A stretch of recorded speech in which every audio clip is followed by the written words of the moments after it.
Hi అండి, welcome to Jhansi అభిరుచులు. నేను మీ ఝాన్సీ. ఈరోజు వీడియోలో మామిడి పళ్ళతో 6 మంత్స్ పాటు జ్యూస్ని ఎలా నిల్వ చేసుకోవచ్చో చూపిస్తాను. నేను ఈ మామిడి పళ్ళతో తయారు చేస్తున్నాను. వీటిని మేమైతే మల్లికా కాయలని పిలుస్తాం. వీటితో జ్యూస్ తయారు చేస్తున్నాను. ఎలాగో చూద్దాం రండి. ముందుగా 2 మామిడి పళ్ళు తీసుకొని వీటిని నీట్గా కడుక్కున్నాను. తర్వాత వీటిపైన పీల్ చేసుకోవాలి. పైన ఉన్న ఈ పార్ట్ను కట్ చేసేసుకొని పైన ఉన్న తోలును పీలర్తో నీట్గా తీసేసుకోవాలి.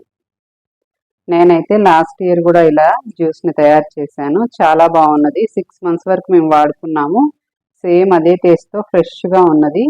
ఈ ఇయర్ అయితే నేను మా తోటలో ఉన్న అన్ని వెరైటీస్తో కొద్దిగా తయారు చేసి పెట్టుకోవాలని అనుకుంటున్నాను. అందుకోసం ప్రజెంట్ ఇప్పుడు నేను మల్లికా కాయలతో తయారు చేస్తున్నాను. బాగా పండిన కాయలు తీసుకుంటే బాగుంటుంది జ్యూస్కి.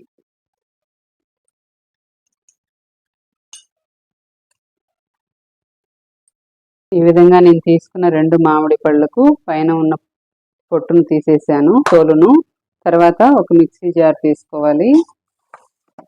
జ్యూస్ జార్ తీసుకున్నాను. ఇందులోనికి మనం పీల్ చేసి పెట్టుకున్న ఈ మామిడి పళ్ళను చిన్న ముక్కలుగా కట్ చేసుకోవాలి.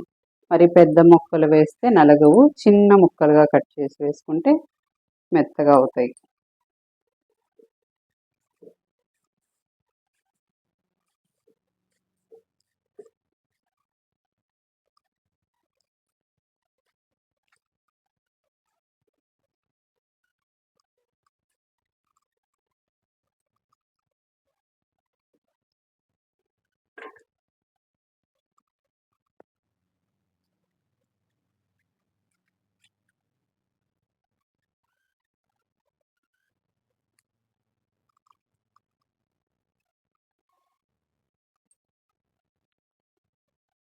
తర్వాత ఈ మామిడి పండును మెత్తగా పేస్ట్ లాగా గ్రైండ్ చేసుకోవాలి.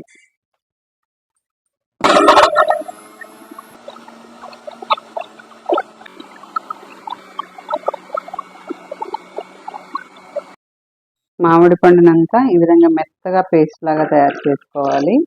ఇలా తయారు చేసుకున్న ఈ మిశ్రమాన్ని ఒక ప్యాన్లోనికి వేసుకోవాలి. నేను ఒక ప్యాన్ తీసుకొని అందులోనికి వేసుకుంటున్నాను. ఇక్కడ నేను తీసుకున్న కాయలకు పీచు ఏమీ ఉండదు. పీచు ఉన్న కాయలైతే కంపల్సరీ స్ట్రెయిన్ చేసి వేసుకోవాలి, అప్పుడే బాగుంటుంది. పీచు ఉన్న కాయలైతే స్ట్రెయిన్ చేసుకోండి. నీలం, అలాగే పుల్లోరా అలాంటి కాయలకైతే పీచు ఉంటుంది. అలాంటి కాయలు తీసుకునేటప్పుడు అయితే ఖచ్చితంగా స్ట్రెయిన్ చేసుకోండి. మామిడికాయ ప్యూరిన్ అంతటిని ఇలా పెనంలోకి తీసుకున్న తర్వాత స్టవ్ వెలిగించుకొని స్టవ్ మీద పెట్టుకోవాలి. మంటని లో ఫ్లేమ్లో పెట్టుకొని, ఈ మామిడి పండు టేస్ట్ బాగుంటుంది, తీయగా ఉంటుంది. అందుకోసం నేను కొద్దిగా షుగర్ని యాడ్ చేస్తున్నాను. టేస్ట్ను బట్టి షుగర్ని యాడ్ చేసుకోవాలి. కొంచెం పుల్లగా ఉన్న కాయలైతే కొద్దిగా షుగర్ ఎక్కువ యాడ్ చేసుకోవాలి. స్వీట్ ఎక్కువ ఉన్నవైతే షుగర్ తగ్గించుకోవచ్చు. అలాగే మనం జ్యూస్ మిక్స్ చేసుకునేటప్పుడు కూడా షుగర్ అడ్జస్ట్ చేసుకోవచ్చు తక్కువ ఉంటే. మంటని లో ఫ్లేమ్లో పెట్టి అడుగంటనివ్వకుండా ఈ చక్కెర అంతా బాగా కరిగిపోయి ఈ ప్యూరీ దగ్గర పడే వరకు ఉడికించుకోవాలి, చిక్కపడే వరకు.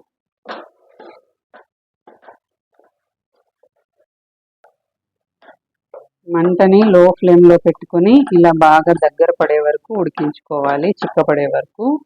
ఇలా ఉడికించుకుంటే మనం ఫ్రిడ్జ్లో స్టోర్ చేసుకోవచ్చు. అలాగే ఐస్ క్యూబ్స్ లాగా తయారు చేసుకొని కూడా వీటిని స్టోర్ చేసుకోవచ్చు.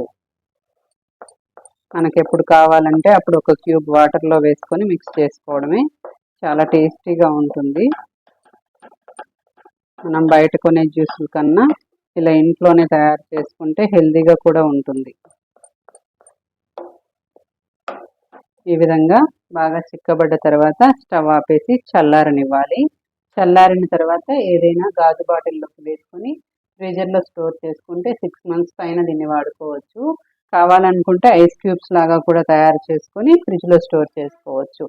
చూసారుగా మ్యాంగో జ్యూస్ని ఎలా నిల్వ చేసుకోవచ్చో. మీరు కూడా ఈ విధంగా ట్రై చేయండి. చాలా టేస్టీగా ఉంటుంది. నా వీడియో మీకు నచ్చినట్లయితే లైక్ చేయండి, షేర్ చేయండి, సబ్స్క్రైబ్ చేసుకోండి.